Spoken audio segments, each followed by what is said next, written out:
ഒരു കർഷകനായിരുന്നു. അവിവാഹിതനായ രാമൻകുട്ടി തന്റെ മക്കളെ സ്നേഹിക്കുന്നതിലേറെ മരങ്ങളെ സ്നേഹിച്ചു. പെട്ടെന്നാണ് രാമൻകുട്ടി ആ കാഴ്ച കണ്ടത്. വഴിയിൽ ഒരു ജാതി മരം വീണ് കിടക്കുന്നു. രാമൻകുട്ടി ഒട്ടും അമാന്തിച്ചില്ല. ആ മരം പൊക്കാൻ ശ്രമിച്ചു.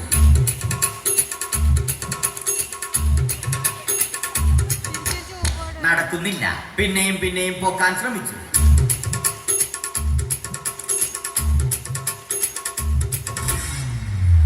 നടക്കുന്നില്ല. രാമൻകുട്ടി വഴിയെ പോയവരെ എല്ലാവരെയും സഹായത്തിന് വിളിച്ചു.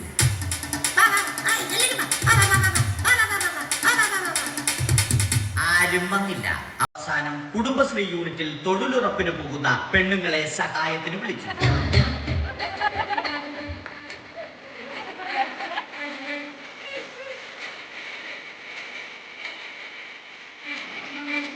അവരെത്തി. അവർ അവരുടെ സ്ഥിരം പണി തുടങ്ങി. അത് കണ്ട് ദേഷ്യം വന്ന രാമൻകുട്ടി മരത്തെ ഒറ്റയ്ക്ക് പിടിച്ചു പോക്കി. അത്ഭുതമെന്ന് പറയട്ടെ, മരം നേരെ നിന്നു.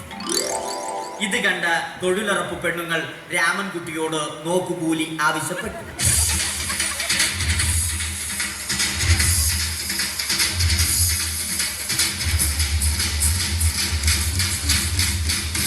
പോക്കറ്റിൽ ബനിയൻ ധരിച്ച രാമൻകുട്ടിയുടെ പോക്കറ്റ് വരെ കീറിയിട്ടാണ് പെണ്ണുങ്ങൾ പോയത്.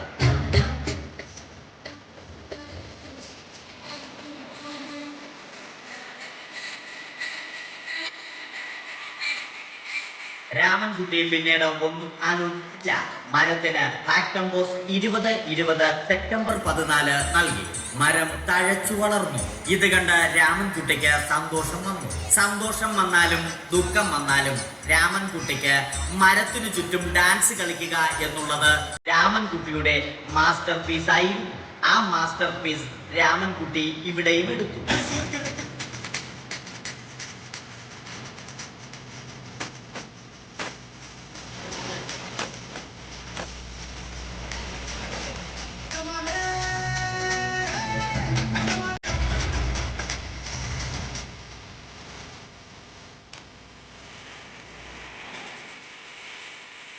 രാമൻകുട്ടി ദൈവത്തോടായി പ്രാർത്ഥിച്ചു. നിങ്ങൾ എനിക്ക് ആയുസ്സും ആരോഗ്യവും തരൂ. ഞാൻ മരങ്ങളെ സംരക്ഷിച്ചു കൊള്ളാം. കാരണം മരം ഒരു വരമാണ്. അവന്റെ പ്രാർത്ഥന ദൈവം കേട്ടു. ആ മാവിൽ നിന്നും വീണ തേങ്ങ രാമൻകുട്ടി മോങ്ങാതെ ഇരുന്ന് തിന്നു.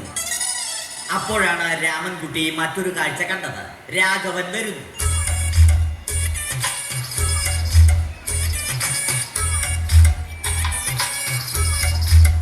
മരം മുറിക്കൽ ഹോബിയാക്കിയ, അതിലുപരി ജോലിയാക്കിയ രാഘവൻ മരങ്ങളുടെ ശത്രുവല്ല.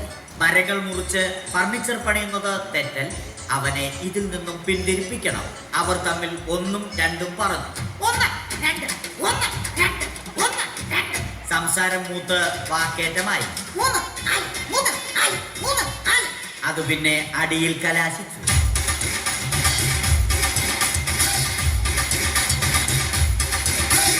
നല്ല മനസ്സിന് ഉടമയായ രാമൻകുട്ടി കംപ്ലീറ്റ് അടിയും വാരിക്കൂട്ടി.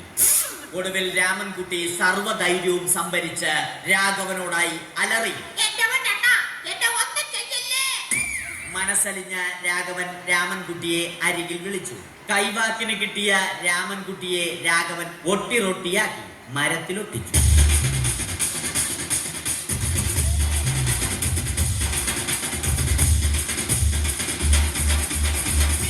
ഇന്നത്തെ പണി കഴിഞ്ഞ രാഘവൻ സംതൃപ്തിയോടെ വീട്ടിലേക്ക് മടങ്ങി. തനിക്ക് തല്ല് കിട്ടിയാലും മരത്തെ രക്ഷിക്കാൻ പറ്റിയ സന്തോഷത്താൽ രാമൻകുട്ടി മരത്തെ കെട്ടിപ്പിടിച്ച് പൊട്ടി പൊട്ടി കരഞ്ഞു.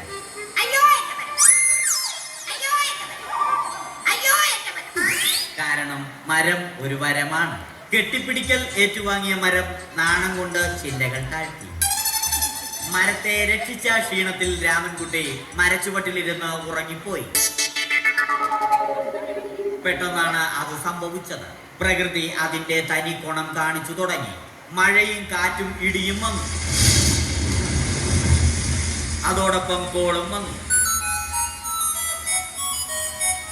കോളെടുത്ത് രാമൻകുട്ടി പറഞ്ഞു. കോൾ കട്ടായി. രാമൻകുട്ടി ദൈവത്തോടായി പറഞ്ഞു. കാറ്റും മഴയും അതൊന്നും ചെവിക്കൊണ്ടില്ല. രാമൻകുട്ടിയുടെ മരം ആടി ഉലഞ്ഞു. രാമൻകുട്ടി ദൈവത്തോടായി വീണ്ടും പറഞ്ഞു, മരം ഒരു വരമാണ്, മരത്തെ ഒന്നും ചെയ്യരുത്. വരം കിട്ടിയതുപോലെ രാമൻകുട്ടി തൻ്റെ ചൂണ്ടുവിരൽ കൊണ്ട് മരത്തെ താങ്ങി നിർത്തി. ചൂണ്ടുവിരൽ വളഞ്ഞ് ചൂണ്ട പോലെയായി. ഇനി മീൻ പിടിക്കാൻ കൊള്ളാം. അവസാനം സംഭവിക്കേണ്ടത് സംഭവിച്ചു. രാമൻകുട്ടി അടിയിലും മരം മുകളിലും. അന്ത്യശ്വാസം വലിക്കുന്നതിനു മുമ്പ് രാമൻകുട്ടി ദൈവത്തോടായി ഇങ്ങനെ പറഞ്ഞു,